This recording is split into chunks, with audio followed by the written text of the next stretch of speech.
Good evening, everyone. Happy Tuesday, and welcome to the Dog Tag Diva podcast, joined by my new co-host, Lauren No, I like Dipietro-Kirkland. host.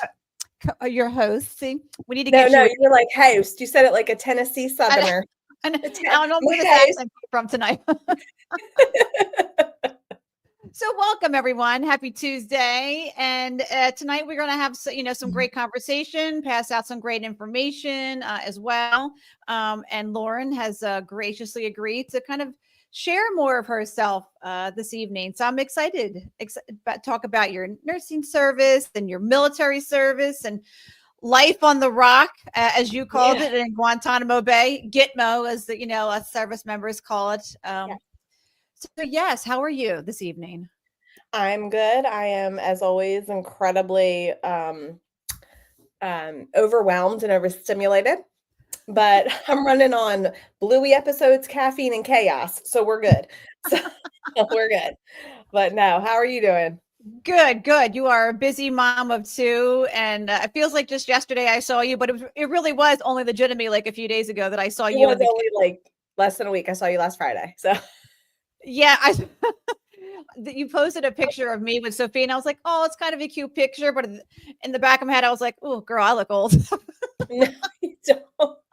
Well, anybody sitting next to a 5-year-old, by the way, that's over the age of like 30 looks old, but you don't look old. Well, thank you, dear. Thank you.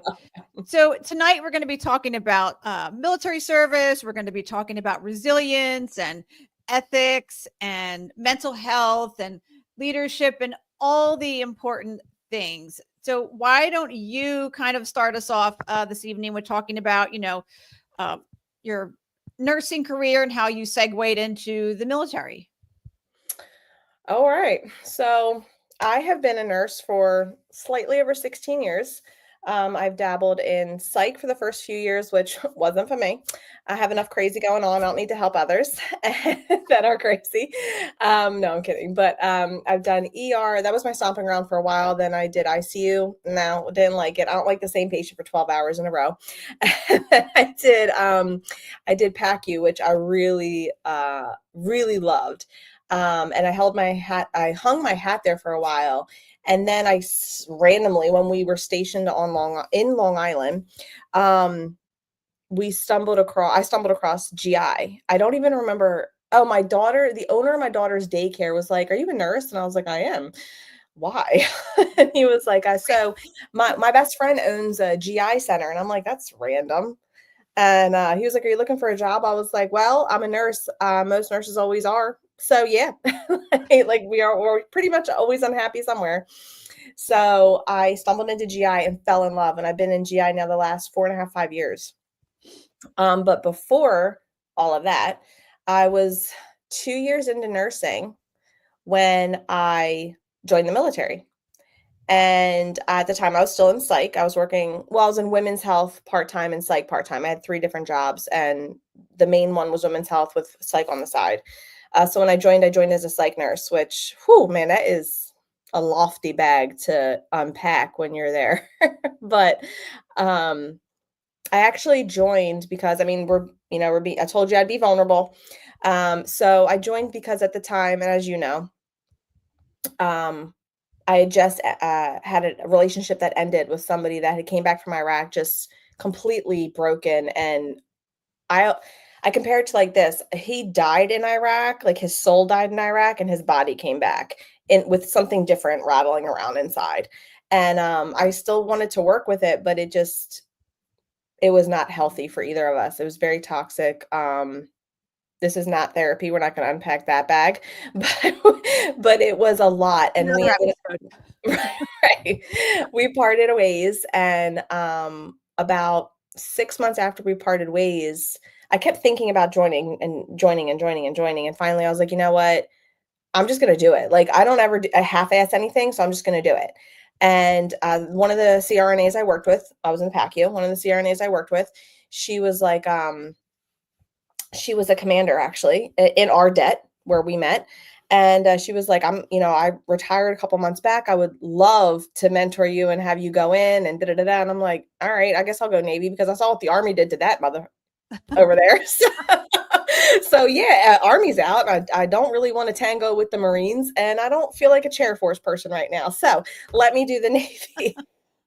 And so that's kind of how I went in, because my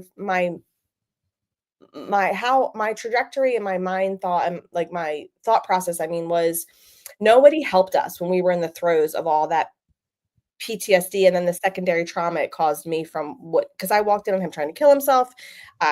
There was abuse. He put holes through the wall, the whole nine, right? Everything you can imagine. So I ended up, where was I? My train of thought dropped because I read a comment. I was like, wait, what? It threw me off. This is mom brain, by the way, y'all. So I joined because nobody was helping us. And then nobody helped me after. And I was like, no, I can help people. Like I can be not the difference, but I can make a difference. I have resources. I'm a nurse. Like now I've been through the thick of some of it, even though I didn't have boots on ground at that time, right? I was like, at least I can empathize with others. And so I went all in, I joined, I commissioned him, and the rest is kind of history. It's funny because we've known each other for so long now that I forget that you were a baby nurse when you came in. I forget that, like listening to you, and I'm like, man, she was really a young super nurse green. when you came in. And I just Super green. I forget all these years later, and here you are. So I'm not the only nurse that went into nursing. And in nursing school, we had that like bleeding hearts of America unite, and I can change the world, and let me help you. 10 years in, 15, 20 years in, you're a dark, dead, jaded, soul sucked out nurse.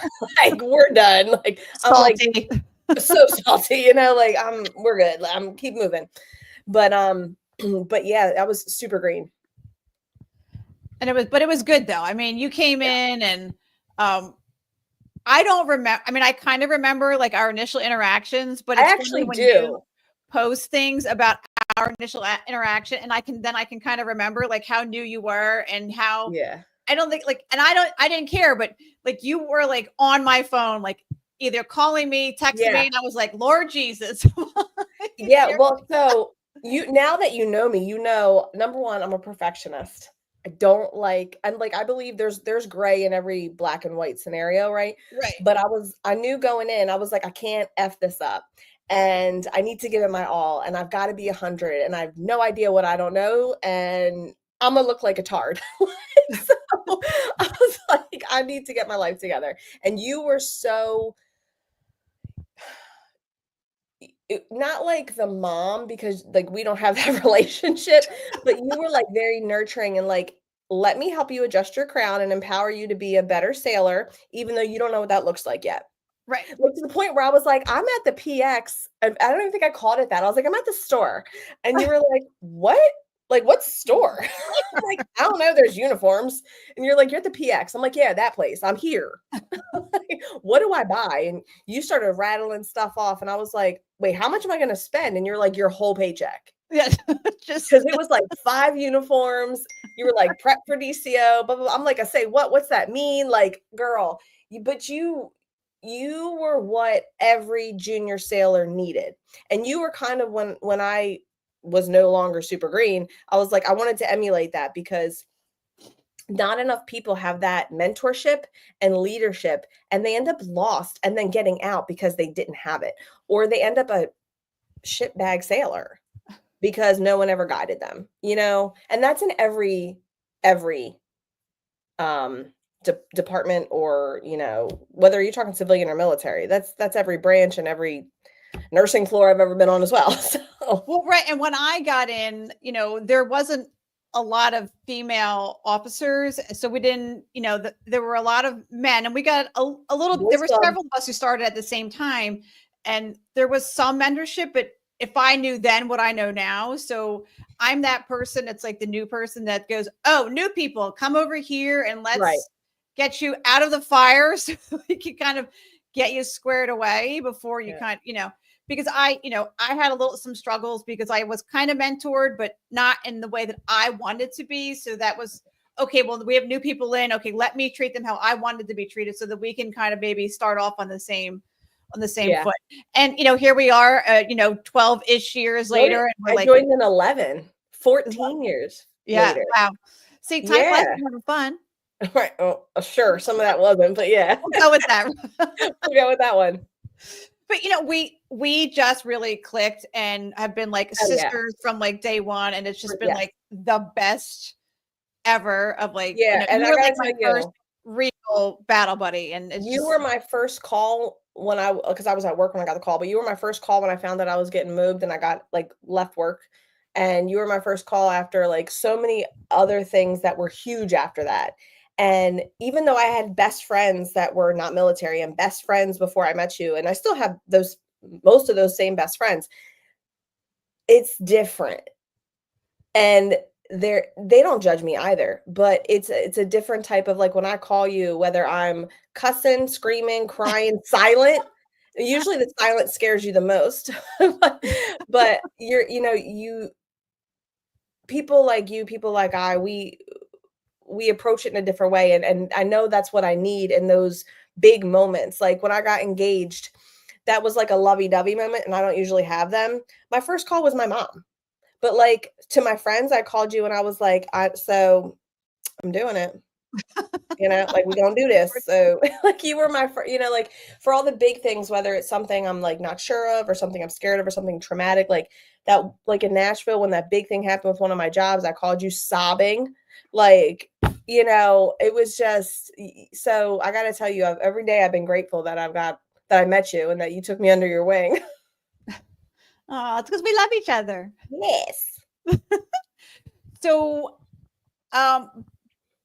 before we go into the break, let's kind of talk a little bit about what's to come. So you were in the service for how long I did before 8. that call to go to Guantanamo Bay came? See, I joined September of 2011 and I got the call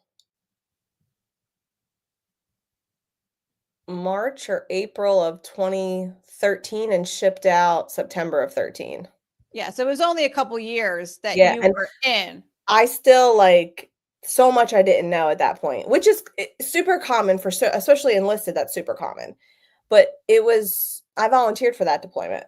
You did, and you I had did. been to officer school before you left, so you still had Yep. you had the prerequisites. Yeah. And we had that infamous 4-day adventure in Virginia Yes. with Oh, God, Operation yeah. Commanding Force when it was first up and running. Now it's a 2-week training evolution, but when Oh, it wow. first started, it was a 4-day evolution. And we had a chief that was running around with the megaphone, screaming all kind of crazy shit, and it was interesting to say the least. It was good. It was We were good in the though. field. I passed out in formation. Good You times. did. You did. You Fucking passed cool. out Sorry. of Fell formation. right forward into somebody who thought I was just being a jerk. Like, Yes, you learned the hard way. Do not lock your knees when you are in formation. we're in direct sunlight. Like I was baking, and then Yes, that was the legit face plant, girl. yep. I don't have any scars, thank God. But yep. Oh, good times, good times. So, so before you deployed, it was the Operation Commanding Force. Well, you had DCO, Officer School, 2 weeks in Rhode Island. We had this 4-day training evolution, and that was I really also your kind of did. exposure, right? Oh, we had cold Yeah, weather, warm weather. I had 2 cold weathers, a warm weather, and then I also had I'm losing the name of the operation training we did, but it was at Fort Drum, and I was Oh, there yeah, for that was for Operation Commanding Force. So it blossomed from that 4-day evolution that okay, you and I did in Virginia, okay. bigger, and they moved it up to It was Fort Drum. definitely much bigger, yeah, because I was there a week, there was a lot more trainings. I couldn't remember the name of it off the top of my head, but yeah, I was there with a few of our, mates from Det W, so Yes. And so you volunteered to let them put an NP airway in you. I did volunteer. I volunteered for the NG tube and for the, yeah, the nasal airway. God Yeah. bless you, because that's one I'm not volunteering for. Yeah, they didn't do the NG tube. They're like, "No, we'll just do the airway." I'm like, "All right," but yep, all the way down, and the corpsman got to practice, and they're lucky I trust them. They're the best of the best. That's all I gotta say. All right. Well, we are going to head to a break. And when we come back, we are going to be talking about that call and prepping and heading down to Guantanamo Bay, Cuba?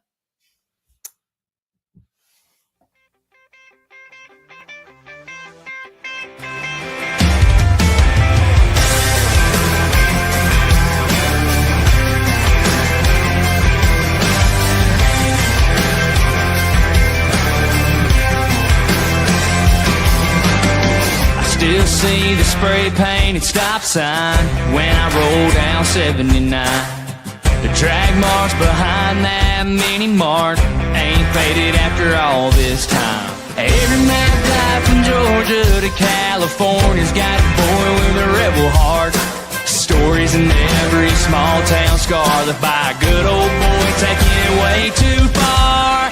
Somebody had to drink too much and crank Hank way too loud. Somebody had to always stand up to the guy with a tendency to run his mouth. The straight pipe Chevy had to run these streets like Bo and Luke in the General Lee. Yeah, somebody had to, and that somebody was me.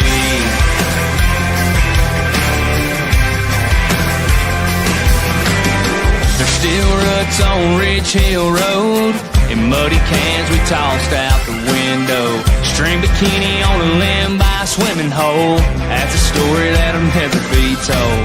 Cigarette butts and a busted bottle sitting by that old burn pile. This town was nothing without us, tearing it up every once in a while.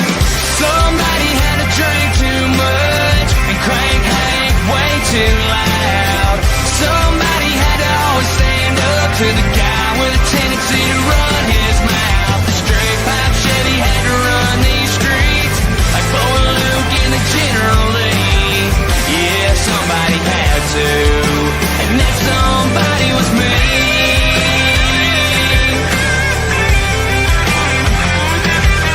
Yeah, somebody had to get a 4.0 full ride, whole life planned out on track. Somebody had to make a touchdown pass when state front page name written in black. But somebody had to drink too much and crank Hank way too loud. Somebody had to always stand up to the guy with a tendency to run his mouth. The straight pipe Chevy had to run these streets like Bo and Luke in the General Lee. Yeah, somebody had to, and that somebody was me. Yeah, that somebody was me.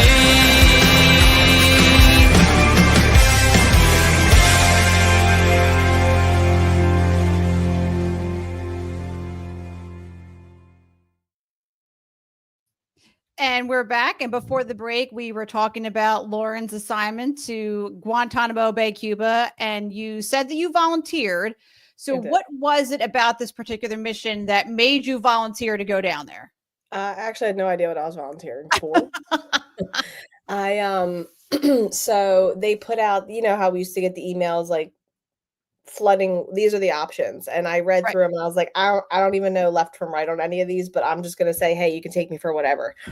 And so, because at that time, like I said, I had gotten out of that bad relationship and I was still in Philly and he was still in Philly. And I'm like, I don't ever want to see your face. Like so the best way I did it, instead of therapy, I fled the country.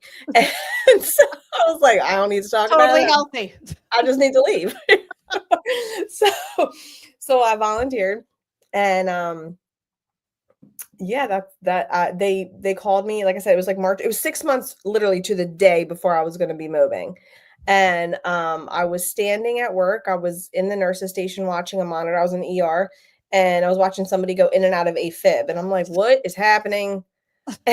and my phone rings and I'm like, okay.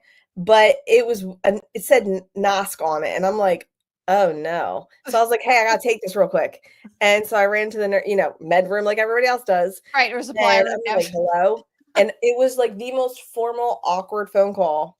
It was Lieutenant Dipietro. I'm like, yup. It's like, I'm at work. Like, I'm a nurse. Like, I'm just Lauren. Like, I'm like, yeah, that's me. And he goes, all right, you've been moved. I'm like, come again? Excuse me. What? Like the email I just replied like 2 weeks ago. That was it. Like I didn't expect it to be that quick, I guess. And he goes, yeah, you've been moved. You're going to Guantanamo Bay. You're going to Gitmo. You're going to be moving on X date. Need you to come in, and like all the from like 45 seconds of just word vomit came out with like formalities. And I was like, okay. He goes, all right. And he said something else. And then I didn't reply. And I heard him. It was just like, you remember in the movies, you see like they're not absorbing what you're saying. They're just shocked to hear music playing Kind of floating and above things yourself. floating around. And that was kind of me in that moment. And I was like, and then I heard him say Roger really loud. So that's how I knew he had said it again. Like that was probably a second or third time saying it. He's like, Roger. I'm like, yeah, yep. Yeah, Roger. Yep, Roger. Because it took me forever to like come out of the spiral of wow, this is happening. But yeah, I volunteer for that shit. So And then you went from the Fort Dix to Norfolk, and then you took a rotator down to Guantanamo. No, I was in Jacksonville first. Oh, because you got to fly out of Jacksonville to get to Gitmo. So yeah, but I actually want to tie in. Do you remember like it was what 3 weeks before I shipped out? You and I went to DC. Yep. And we saw all those people protesting. Yes. The hunger strikers in Gitmo. And that was like a real big like trigger. And I remember like our discussion and like, you know, what we were doing because we were looking at memorials and having kind of like a remembrance thing and then having some girl time on top of that and all that and just like, you know, paying our respects and all. And so I was so annoyed at seeing those hunger strike protesters. And then so I was like, God, what is this going to be like when I get there? Because in my head, I had worked at Planned Parenthood in the past. Those protesters are on property, right? And in my head, I'm like, I'm just going to a base. I'm not thinking at this point because nothing was clear. I'm 2 years in. I'm so green. I don't know my ass from my elbow, right? Like in my head, I'm like, they're probably protesting at the gates. Like, I can't even believe I thought this. Like, because it's Cuba. No one's there from America if they're not on base.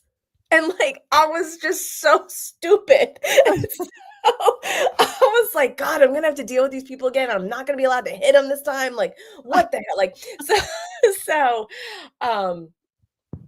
so I was like, had all these thoughts in my head, and then I flew to Norfolk, met all these amazing sailors, formed some really, really good friendships with some of these shipmates that I still have some of them to this day. You know, we were briefed and we were rebriefed majorly when we got there, but we were briefed. And we took a couple courses we had to take leading into it. I wasn't there too long. I think like 5 or 6 days, maybe 7, maybe 8. I don't know. It feels like forever ago. And then, you know, got new uniforms, like got a whole new duffel bag full of new uniforms and shipped the heck out. And went to Jacksonville. And then, I don't know, 6 hours later, shipped out to Gitmo. And when you get there, you land on the opposite side of where you are supposed to be. At least for people serving at the JTF side, which is the Joint Task Force side. All right, so JTF is Joint Task Force, and that's because the Army's there, the Navy's there, Marines are still there, by the way, and there's a few like dash of Air Force occasionally that meander through. A smattering. Well, yeah, just a little scatter, and they mill about smartly. And there's also government agencies that are there as well. And so none of them, as far as I know, flew in with me. It was mainly just like, you know, the unit I was deployed with. And we weren't a unit, by the way. Everybody kind of came from all walks of life all across America. And we arrived on the leeward side, which is where you get steak and lobster your last day there for lunch and then you leave. So I was like, they treat you so nice on the way out, you know. And then we take a ferry over to the mainstay side, which is where you're housed, essentially, where the base is, where what everybody sees in like the pictures, where the base is. So there's a McDonald's that's like 60 years old. There's no playhouse there.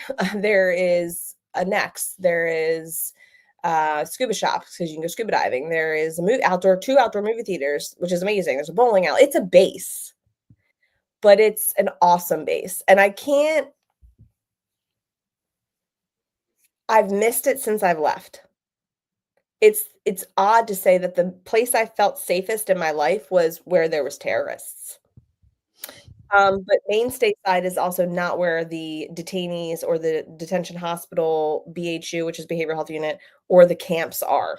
Those are on the JTF, which you have to go through a secured gate, which is guarded, and you have to be scanned in, checked through.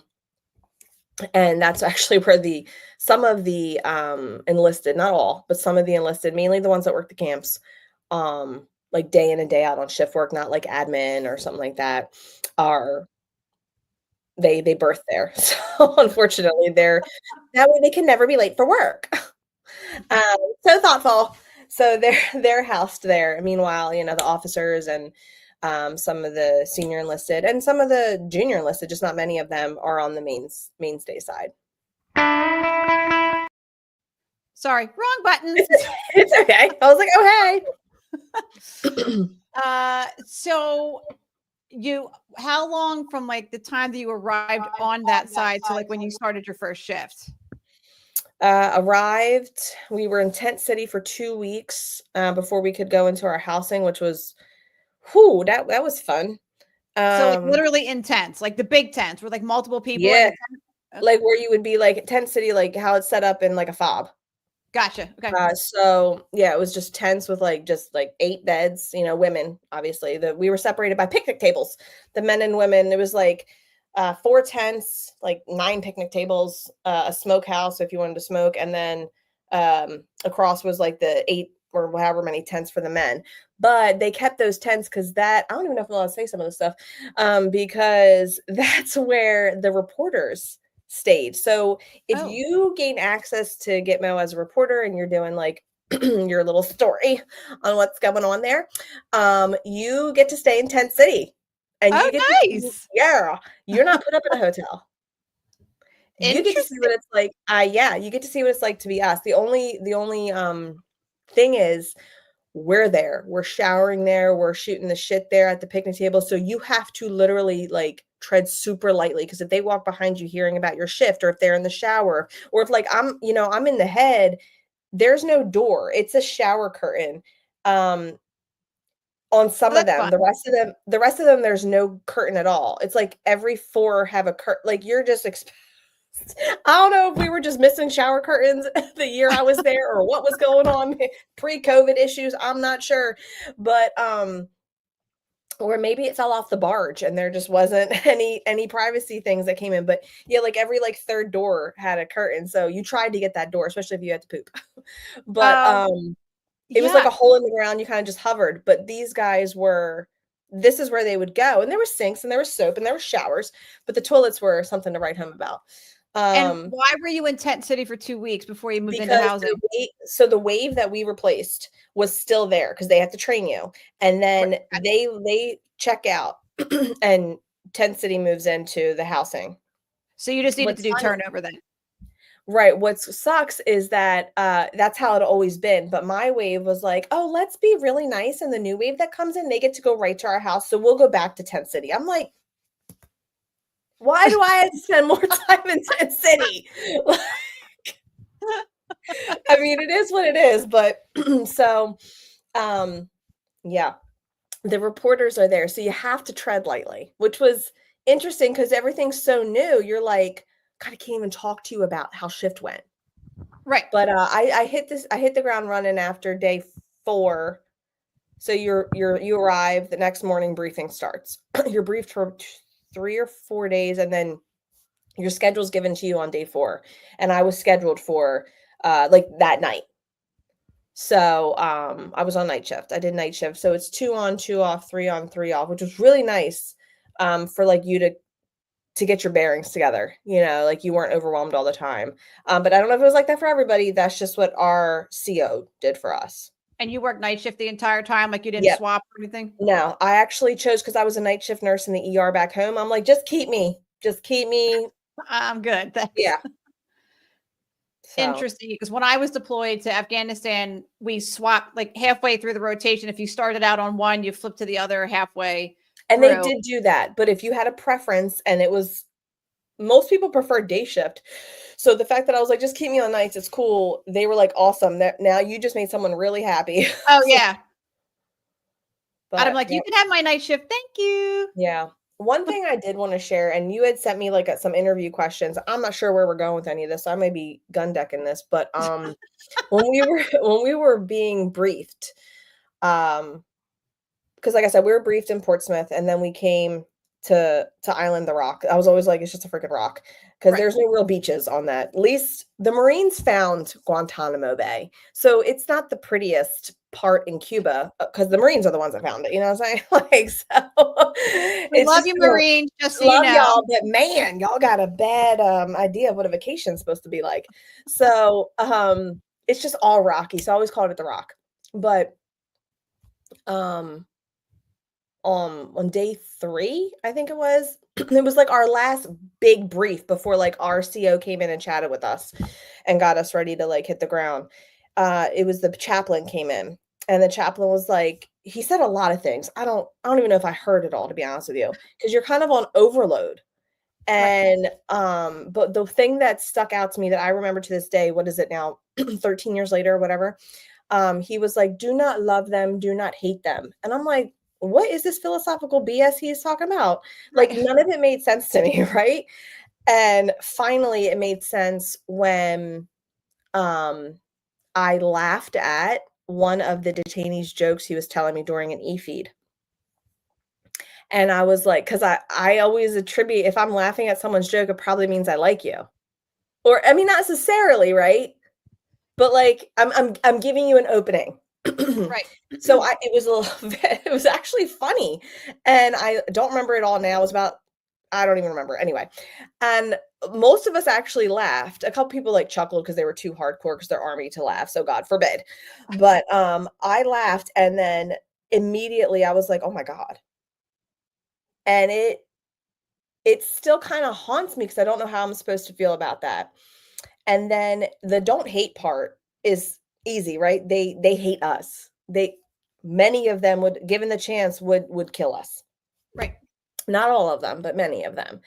And many of them have tried. Why do you think they're there? But it's hard not to do the hate thing, because I'm like, I mean, that's a heavy thing to carry anyway. And that's where I really struggled, because it was such a heavy feeling. But it got heavier when I laughed at his joke. And that became like this ethical dilemma mixed with like, oh my God, I get it.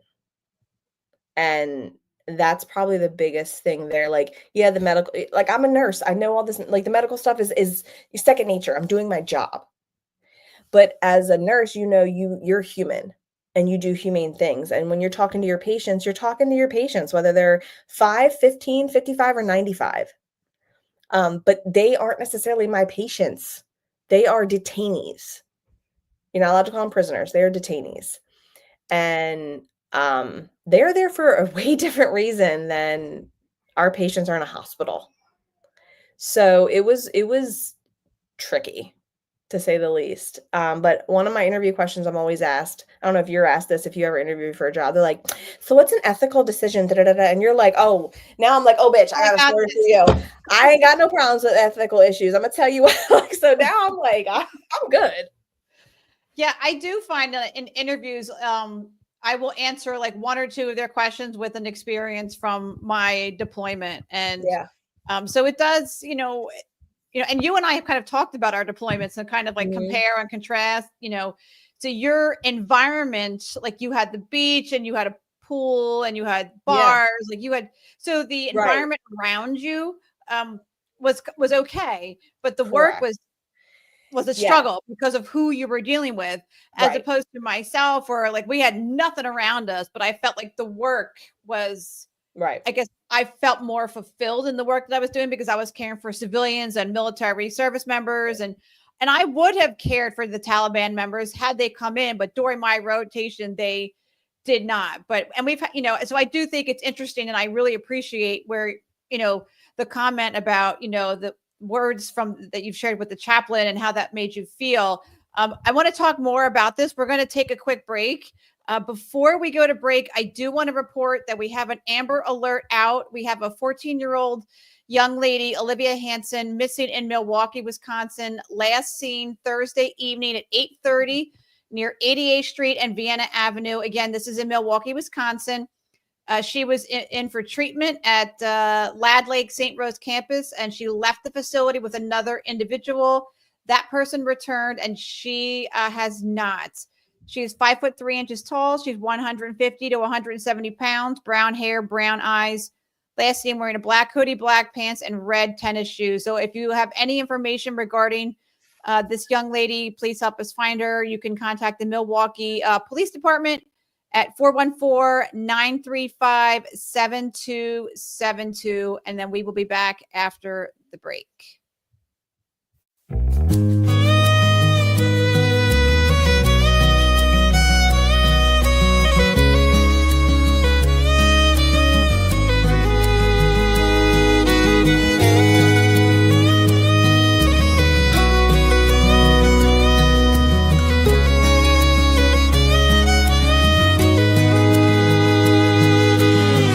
Everywhere I go, trouble seems to find me.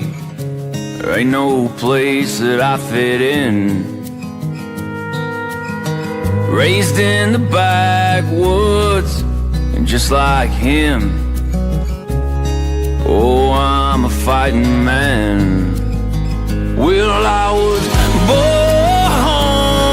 with a gun in my hand, child of this land.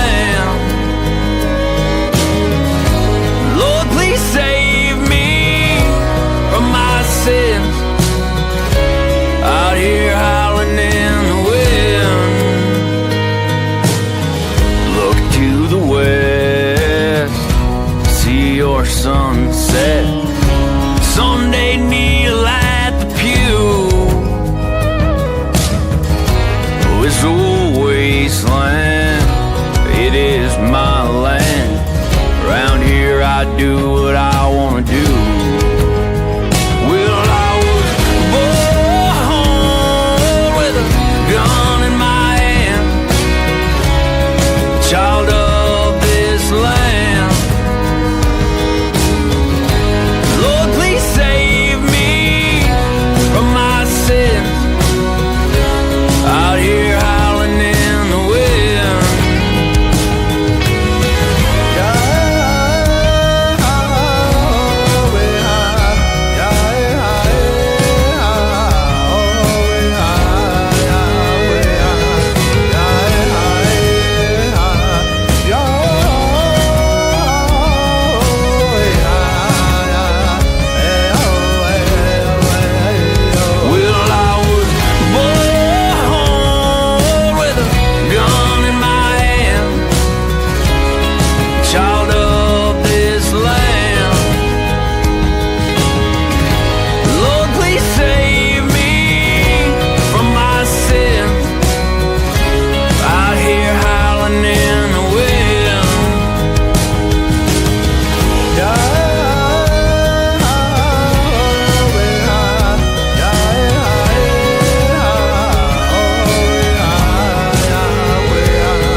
Everywhere I go, trouble seems to find me. There ain't no place that I fit in.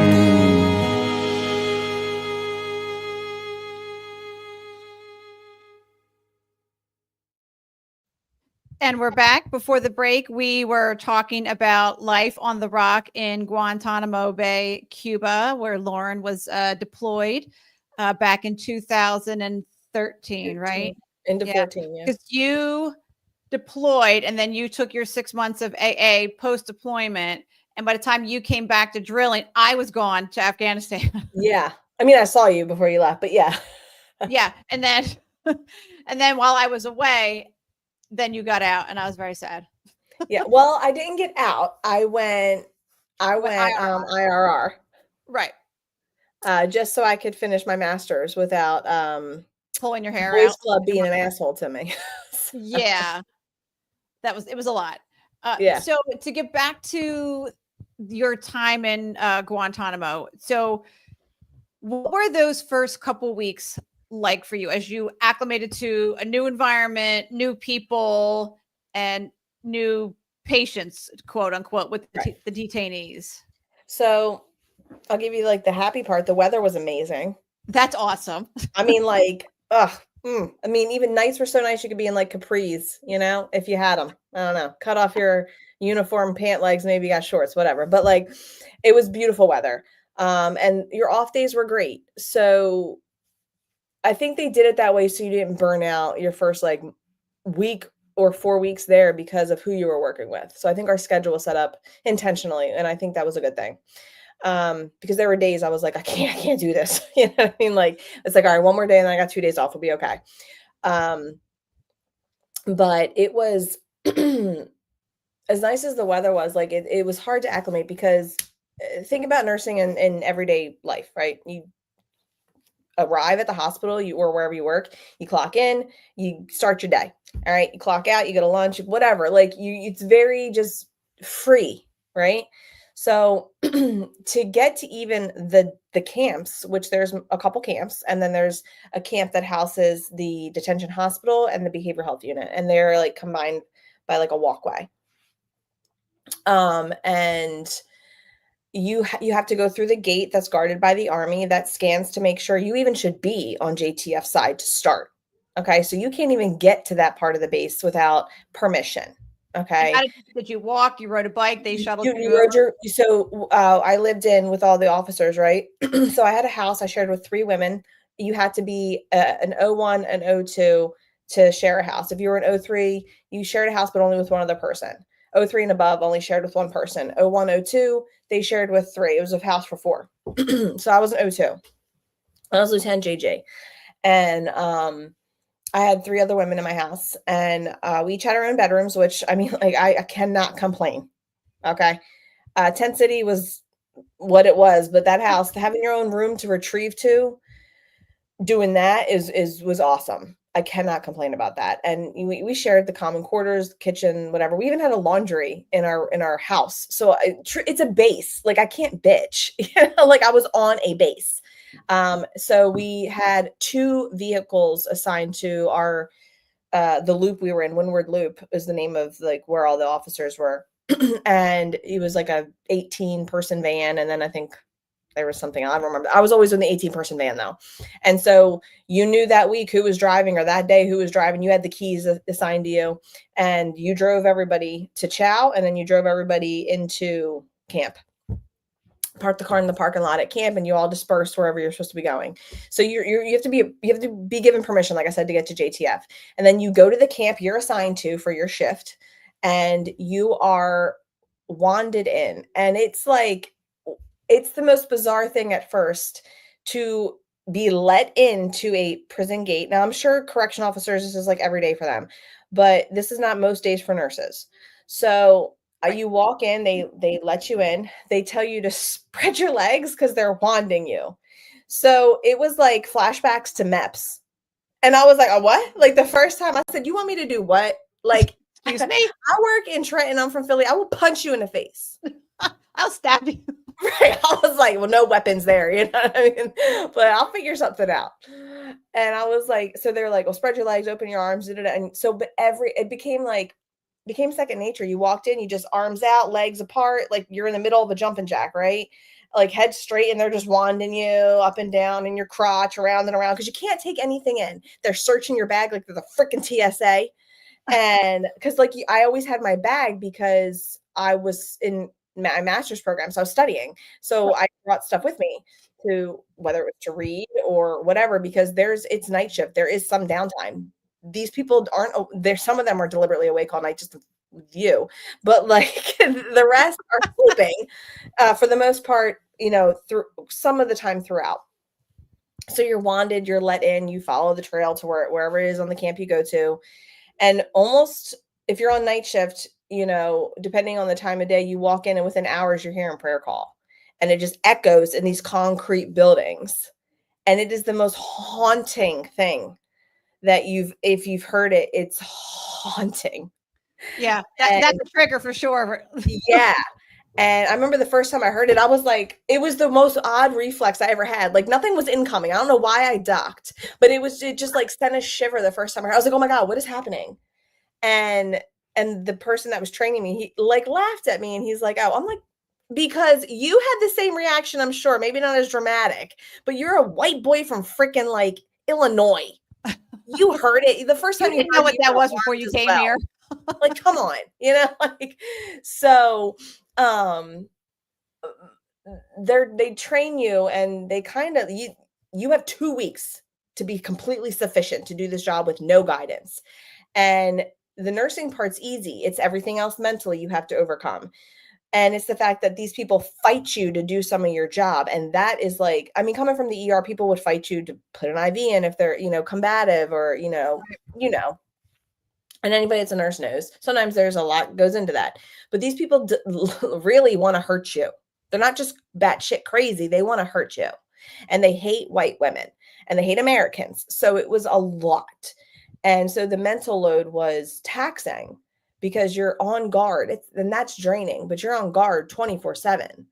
And you don't trust to have your back to anything. Not that you should ever have your back, but like, so even like it's hard.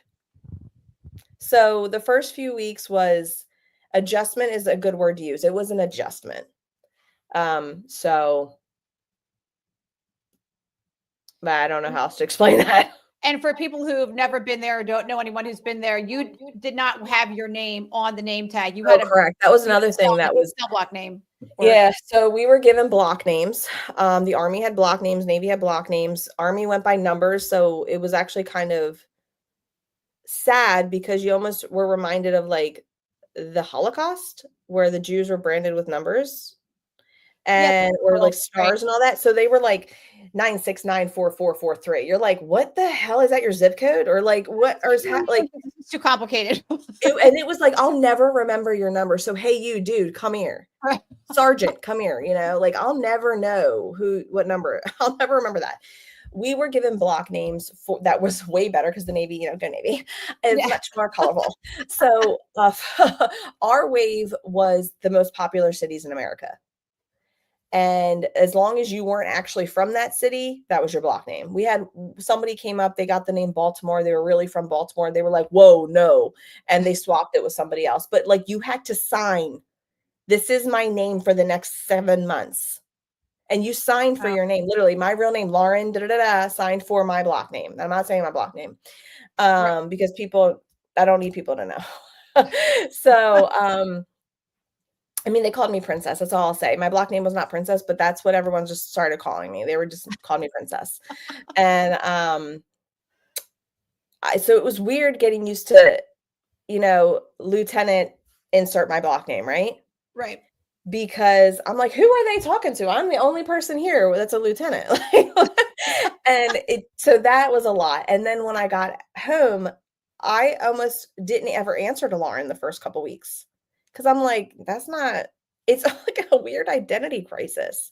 But like that is even off duty on the beach. They're like, oh, hey. And they would just say it was Baltimore, right? Oh, hey, Baltimore. I'm telling you right now, it was bizarre. I still to this day do not call the friends I made there their real names. But it's like that's the routine that you've established. So why would you break that just because you're home? Like if that's, like you are married, but I don't care. Like I still call you Dipietro, and that's how it's always going to be. Right. My other girlfriend I've known I'll from always be grade. Dipietro. I hyphen for a reason. Right. But yeah, no. And I mean, that's like, that is my identity. Right. But it is hard because, and you also have to cover anything that would give you away. So like all my tattoo, you can't see because of the screen, but all my tattoos were covered. And I remember my third night on duty, the corpsman, we had talked in the nursing station and he knew I was from Philly. But you're not allowed to discuss personal things so that these detainees don't have a leg up on you and figure out who you are, because they have done that. And then they have sent people to their house and bad things have happened. Wow. In fact, one of the commanders commanding like the CO of the base at one point, not the one when I was there, but the one previous to him, his wife and kids were home. And the Taliban figured out, because that's who they were then, they weren't ISIS, right? The Taliban figured out who he was, where he lived from chatter, and showed up at his house. Thank God his wife and kids weren't actually home, but they were still in the States at the time. And so they were like, you cannot give any info, blah, blah, blah, blah. So I'm sitting there, we're doing an e-feed one night, and the corpsman who was on his way out, so he's like 2 sheets to the wind gone, not following a lot of protocols at this time because he's checked out. He's like, oh, so you like the Eagles? And I'm like the bird? And so I was so pissed because I played it off well. I was like what Eagle? Like he talked, he's like, oh, football. I'm like, no, I'm not a fan. Because we're not going to do this in front of that. Right. That makes, hello. Because I'm at least from the area, if not from there, if you bring that up. OPSEC much? I was livid. When we got to that room, back down to that room, whoo. No. We're just not having that. No. I'm not going to chat about my personal shit. Thank you. In And front of your a terrorist. Your shifts were 8 hours or 12 hours? 12 and a half, because by the time you exchanged a report, just like anywhere else, right? By the time you exchange report with the nurse coming in or the corpsman coming in, it's a half hour. And how many patients were you responsible for each shift? Well, it depends where you work. So if you're in the camp, they're not patients, they're detainees. Detainees. So in the camp, it's, however many are in camp 5, camp 6, however many you had to e-feed. If you're in the hospital, it held up to, I think, 5 patients, because they should be ICU level. You should never have that many anyway, right? But I in the hospital, we always had a minimum of 1 or 2. Sometimes it amped up, not often. They weren't really ICU level, so they just like to pretend they were. And it was like a break for them. So I will say this, like, you learned quick, if they're in the hospital, the detainees are in the hospital, they're probably not actually sick. They either gave information, they're hiding from the camp, and they're in limbo to go to a different camp where you would go for safety, or they are really sick of being in the camps and want a little vacay. And if you're in camp 6, there's a ton of people there because it's a communal camp, which is terrifying, all in and of its own, because it's not like regular people in prison in communal. It's like the worst of the worst for Americans. You're walking into a freaking, trap, it feels like. And then the BHU, which is behavioral health, that could hold, I think it was like 20 or 12. My husband would actually know. He was a guard there. On all the places, but BHU happened to be where I met him. And I think I always had at least 2 or 3 there. Yeah. So what was as time wore on, did you get more comfortable, or did it actually get harder? My second week there, I was attacked by a detainee, and like physically attacked, not sexually, thank God. Because the guards didn't do their job well. They messed up. So no, the first couple months weren't easier. And I do a real good job, like, shoving that shit down. So I played real great at work and even on my off hours. But it didn't get easier. And then it got real hard when I realized I had to go home. I was like, I don't want to go home. I want to stay here. And that's like a weird feeling, because it's not normal to not want to go home. But I was like, I can't go home. I don't want to integrate back into that. I'm better here. And I don't know if it was a mixture of not wanting to own up what happened and have to deal with it, or knowing I would have to reintegrate back into society that didn't get it. I don't know. I still, to this day, it was probably everything. Yeah, I would agree with you. I think it's definitely a combination. I know when we came home from Afghanistan, we had a stop in, we went to Qatar, to Kuwait, to Germany, and we had several days in Germany to like decompress and reacclimate. And they gave us classes on, like what to expect when you go home. And things may be easy, but things may be harder, et cetera, et cetera. Did you get any of that when you were on your way home, or like they just No. sent you home and that was it? We did 5 days at Portsmouth again. And that was a debrief. You're demobbing. Here's X, Y, and Z. We had like fucking 8 hours of classes all the time for those three of those 5 days. And at night, you're on liberty. Do what you want to do. Don't be stupid. Don't get arrested. Don't get anyone pregnant, and don't get pregnant. That was pretty like that was your liberty. Don't add to the population, don't subtract from the population. Correct. And so no. But there wasn't any like, hey, this is what you can expect. It was, hey, if you need anything, call this number. And I'm like, who's going to answer? Because it's the government. No one answers. You get a freaking automated system. Yeah. So, we are our time together this evening is growing short. Yes. And so for those of you who have enjoyed listening to Lauren tell her story, there is much more to the story that we need to unpack. So we are going to continue this conversation next week, and we are going to be talking more about the incident with the inmate and how that impacted her physically and emotionally, and then her realization that she has to not push it down all the time, and then going through the process of filing for VA disability claims and how that made her feel, and her experience, and also some resources to help any of our listeners that are out there. So Lauren will be joining us again next week. Oh, hey. And we're going to continue this further. So please feel free to join us next week. We'd love to have you back, and call in, text in. It's going to get juicy next week. We're going to unpack a little bit more next week, and it's going to get very juicy. Yes. So ladies and gentlemen, we look forward to having you listen in next week on the Dog Tag Diva podcast. And I am here to remind you to greet each day with purpose, passion, and tenacity, and be kind to each other. Ladies and gentlemen, thank you for tuning in to Military Broadcast Radio.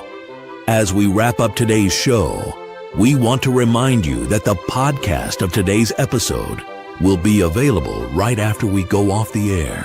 So if you missed any part of the show or want to listen again, be sure to check it out. And remember, we're here to support and honor our veterans. Your stories and experiences matter, and we are committed to giving you a platform to share them. That's right. We're here to give our veterans a voice. So don't forget to catch the podcast and stay connected with us. Giving our veterans a voice.